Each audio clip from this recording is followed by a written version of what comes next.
गुस्सा दिलाने नहीं आई, एक बात बताने आई हूँ जिसे आप अनजान हैं। आप जानते हैं आप कौन है? ओ जी, सॉरी सॉरी सॉरी। क्या है ना, मैं और अभी मेरे शादी की तैयारी कर रहे थे। मेरा मतलब अभी मेरे की शादी है ना, उसकी तैयारी कर रहे थे। तो जी सॉरी। आप क्यों सॉरी बोल रहे हैं? हम आपके यहाँ आए हैं, आपको याद है हम पहले भी मिले हैं। सुखी जी, हम माई सेल्फ सुखी। सत श्री अकाल। ओ जी, हाँ, आप में भूलने वाली बात क्या है जी, आप भी तभी आए थे ना जब अभी मेरे आए थे। आप जी याद हो।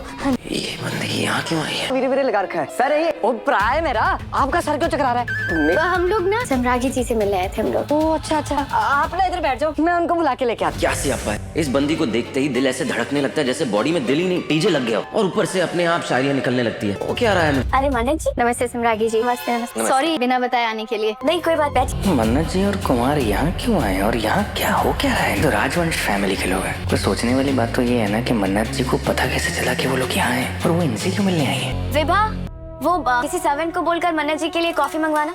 और हाँ, मैंने केटरर को बुलाया, वो आता ही होगा। जब आए तो उससे बात कर लेना। इतना तो कर ही लोगी ना? हाँ भाभी, क्यों नहीं? अरे हाँ बिल्कुल।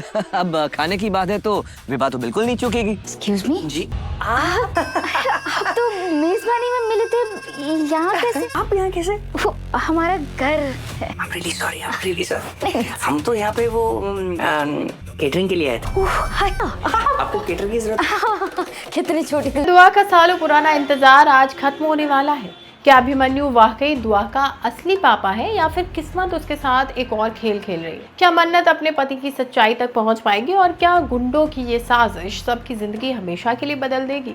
आज मन्नत का एपिसोड एक इमोशनल और सस्पेंस भरे सीन से शुरू होता है जब मन्नत अभिमन्यु की फोटो देखने की कोशिश करती है, मगर बीच में बच्चे आ जाते हैं और फोटो उसकी नजरों से छुप जाती है। दूसरी तरफ दुआ की नजर बंटी पर पड़ती है जो छुपकर आइसक्रीम खा रहा होता है। जैसे ही दुआ उसके पास जाती है, बंटी भाग जाता है और दुआ उसके पीछे दौड़ पड़ती है। उसी वक्त अभिमन्यु मान्यता और आयुष को अंदर भेजकर एक जरूरी फोन कॉल अटेंड करने चला जाता है। इधर मन्नत मीडिया के सामने अपने फूड फेस्टिवल के बारे में बात करती है और कहती है कि उसकी सिर्फ एक ही दुआ है कि उसके पति का सपना कभी ना टूटे। लेकिन धैर्य मन ही मन सोचता है कि विक्रांत का सपना टूटना तो तय है, क्योंकि उसने पहले ही सब प्लानिंग कर ली है। इसी बीच स्कूल बस का टायर पंक्चर हो जाता है और कुछ खतरनाक गुंडे बच्चों को किडनैप करने की कोशिश करते हैं।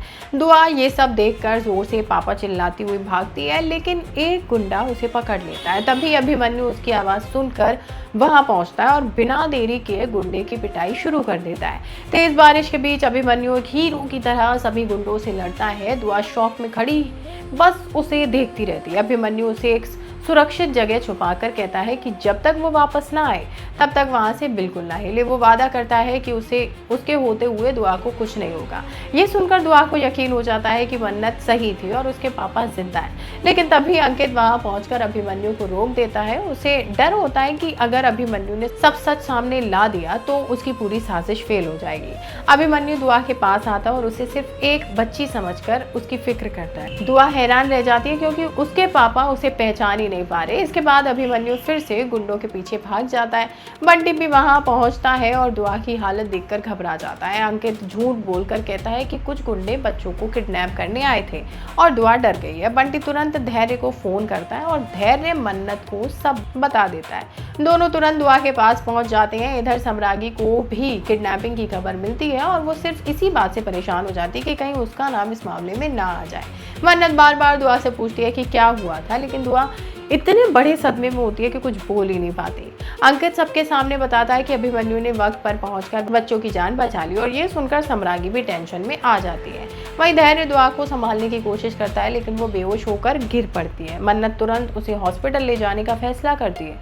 दूसरी तरफ मान्यता को पता चलता है कि अभिमन्यु अभी भी गुंडों का पीछा कर रहा है। वो बार बार उसे फोन करती है, लेकिन कोई जवाब नहीं मिलता। तब मान्यता रो पड़ती है और कहती है कि अगर अभिमन्यु को कुछ हो गया तो वो भी नहीं जी पाएगी। सम्रागी उसे संभालती है, लेकिन इसी दौरान अभिमन्यु गुंडों का पीछा करते हुए बुरी तरह घायल हो जाता है और एपिसोड एक बड़े सस्पेंस के साथ खत्म हो जाता है। अब देखना होगा कि क्या दुआ को अपने पापा की सच्चाई पता चलेगी, क्या मान्यता अभिमन्यु तक पहुंच पाएगी और क्या अभिमन्यु इस हमले से बच पाएगा। वह जो भी हो, जानने के लिए चैनल के साथ बने रहिए। वीडियो पसंद आई हो तो लाइक शेयर करना बिल्कुल ना भूलें।